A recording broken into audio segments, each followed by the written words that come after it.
Hello everyone, this is Sumit Kumar and today I am going to do some parts in linear algebra.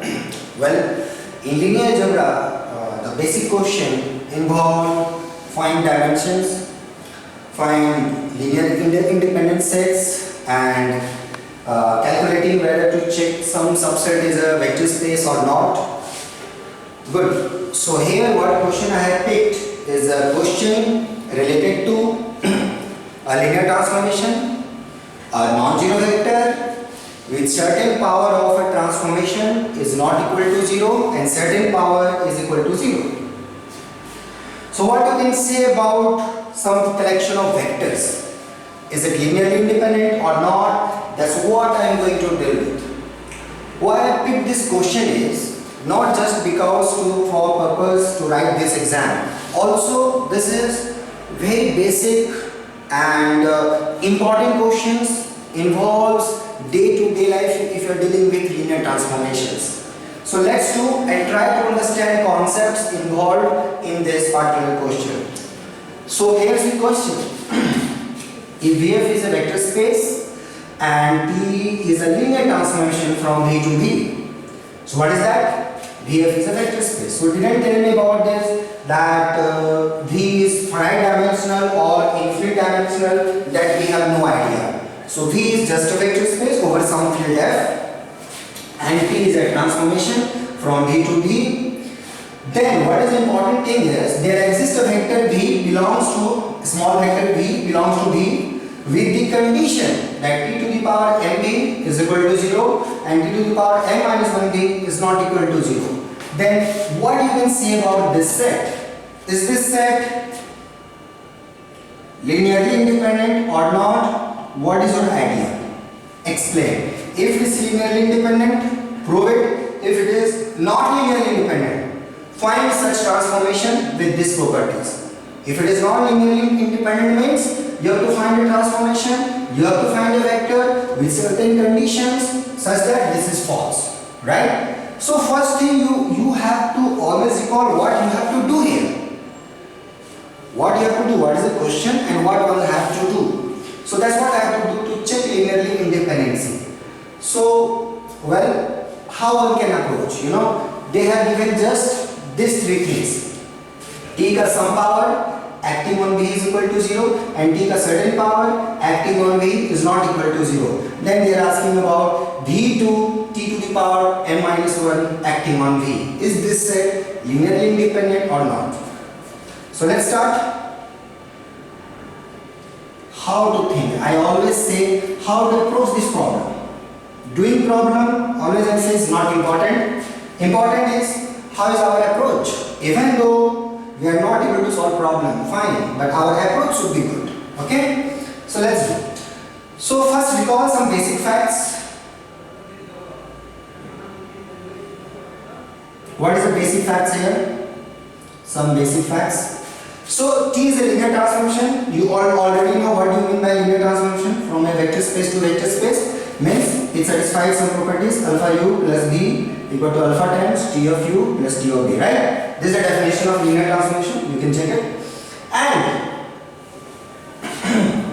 some vectors, some collection of vectors, this K is said to be linearly independent if you have a linear combination. This equal to 0 implies all coefficients must be 0. That's the definition. That's the only two facts I am going to use. You have given me only these two information. T is a linear transformation and you are asking about linearly independent. So I should know the definition of linear transformation as well as linearly independent. Fine. How I can use this? So given here is, what is given? Given is, you are saying there exists a vector V, small v belongs to capital V, such that T to the power m is equal to 0 and T to the power m minus 1 acting on V is not equal to 0. What do you mean by this? First you should understand T to the power m means T compose, how many times? M times. So this kind of stuff you should remember. What do you mean by this? This means T compose, T. How many times? M times. These are associative and all those things you should use. So that's what. Okay. Well, so I have to say whether this is linearly independent or not. That's what I have to do. So let's take linear combination of this is equal to 0 and try to understand. If I take the linear combination certain equal to 0, if I am able to do this, then this vector, this collection of vectors is linearly independent. Well, so take linear combination. Alpha 1 of B plus alpha 2 of TB plus dot dot dot alpha to the power m, alpha times m to the power m minus 1 of b. This is equal to 0. So for linearly independent, let's take their linear combination equal to 0. So what one can say these coefficients? Well, let's do one by one. Okay. So here alpha 1 times b plus alpha 2 times tb plus dot dot dot alpha m t to the power m minus 1b is equal to 0. Now apply t's because this is a vector equal to 0 and this vector, this all vectors, see this is a vector in V, this is a vector in V, this is a vector in V. So all linear combination must be belongs to V and t is a transformation from V to V. So I can operate t on both sides. So apply t of alpha 1b plus alpha 2tb plus dot dot dot alpha m t to the power m minus 1b is equal to t times 0. Okay, this is a vector equal to 0. I just applied t. Now, what is to do with this transformation vectors? T is a linear transformation, so this scalars will come outside.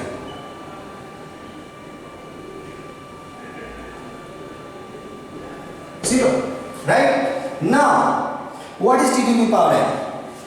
So, the natural question is how one can think that I have to apply t. That's the natural. What is given? T to the power m equal to v equal to 0. Here only powers are given till m minus 1. I have to go to Tm. So I must have to apply t to reach t to the power m. There is no other way. That's why I am going to apply t. So that is the reason. That's why I am saying how to think really matters. You have to use this.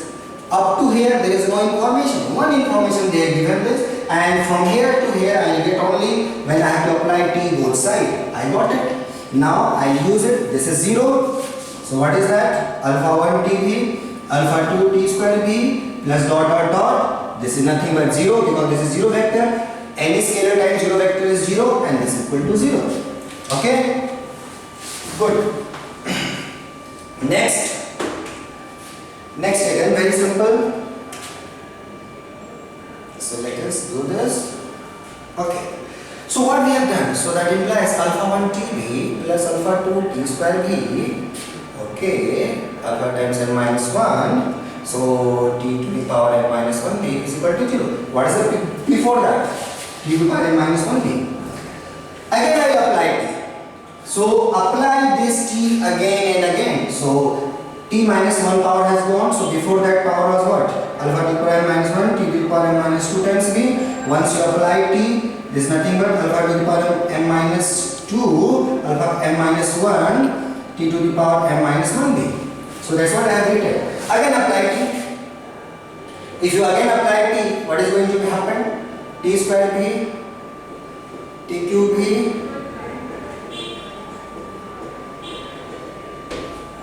right? Are you getting any patterns? Well, again t to the power m b equal to 0. So again you are getting t square b alpha to the power t cube b plus dot dot dot. Next, before this, alpha m minus 2 t to the power m minus b and this coordinate is 0. So what I got? You have given me this. One applied t. One is shifting. This is called like shifting. So powers are shifting. From b I am getting tv. Again applied t. I shifted to t square. That's what I am getting. Again apply t, you will move to t3 and then t4, then so on, tm minus 1. If you do like this, repeat this, how many times? Once you apply 1 times t, you shifted to t. So apply this, you will finally approach t to the power n minus 1b. This alpha 2, if you apply again, t to the power m, b, rest over or 0 is equal to 0. And what is this? T m minus 1b plus this alpha 2 times 0 because this is 0. So So alpha 1 t to the power n minus 1b, this is 0 implies 0. What we got? Amazing. Alpha 1, so I started from here, I landed here. That means here this quantity is not equal to 0. This is a non-zero vector by given condition. So I am going to use now. And this is scalar. So a scalar times non-zero vector is equal to 0 vector. So what you can say about that scalar? That scalar must be equal to 0. So because if alpha 1 is not equal to 0, means alpha 1's inverse exists, and then if you apply alpha 1 ka inverse, you will get 1, and then this equal to 0, which is a contradiction. Because why alpha 1 is equal to 0? Because if alpha 1 is not equal to 0, you are working over the field, so alpha 1 inverse exists, right? In F, if you multiply alpha 1 inverse both sides,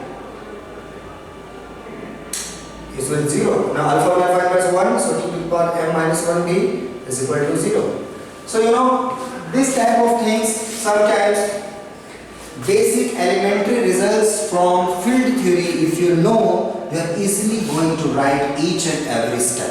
I have not used so-called typical maths and all those blah blah. I have used just simple mathematics. What do you mean by field? What do you mean by non-zero element in the field? That multiplicative inverse exists, then I land to a contradiction. So this is a contradiction. So this is not going to happen, means alpha 1 must be 0. So I started, alpha 1 is equal to 0. So what I done? You told me this, so I got it. Alpha 1 is equal to 0, means this vector is going to be 0.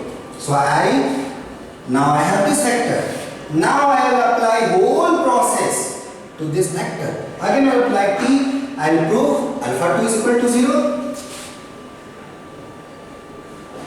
So now I got it this equal to 0. Now I will apply my t again from here. I got it again. With same process I will end up with alpha 3 equal to 0 and so on. Repeat this process. I will get alpha equal to 0. So I took a linear combination of these vectors equal to 0 and I proved all coefficients going to the 0. That's it. Hence this vector, this collection of vectors is linearly independent set, and these vectors are linearly independent over F. So I have not assumed anything about the field F. It's maybe finite field.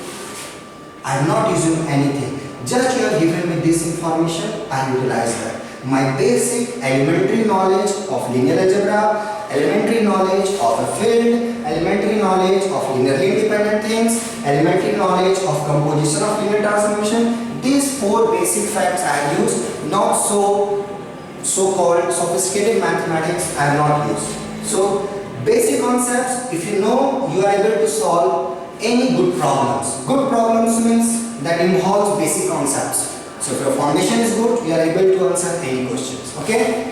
So this I think we have done. Well, in next video I will upload some more interesting question or some concepts. And one more thing I would like to add. Once you see this video, please try to share among your friends also, so that it will reach to all needy students in the world, so that if someone is sitting inside, even though in the village, they should get the chance to learn mathematics in a proper way. Okay, so try to share among your friends. And good news also that I am going to start TFR batch from this 15th April. So if you are interested, come. I am always ready to guide you, and don't ignore your talent. Not knowing is not a crime, but you should start to work hard. I am ready to give you direction. Okay, so thank you for watching for this video. Thanks.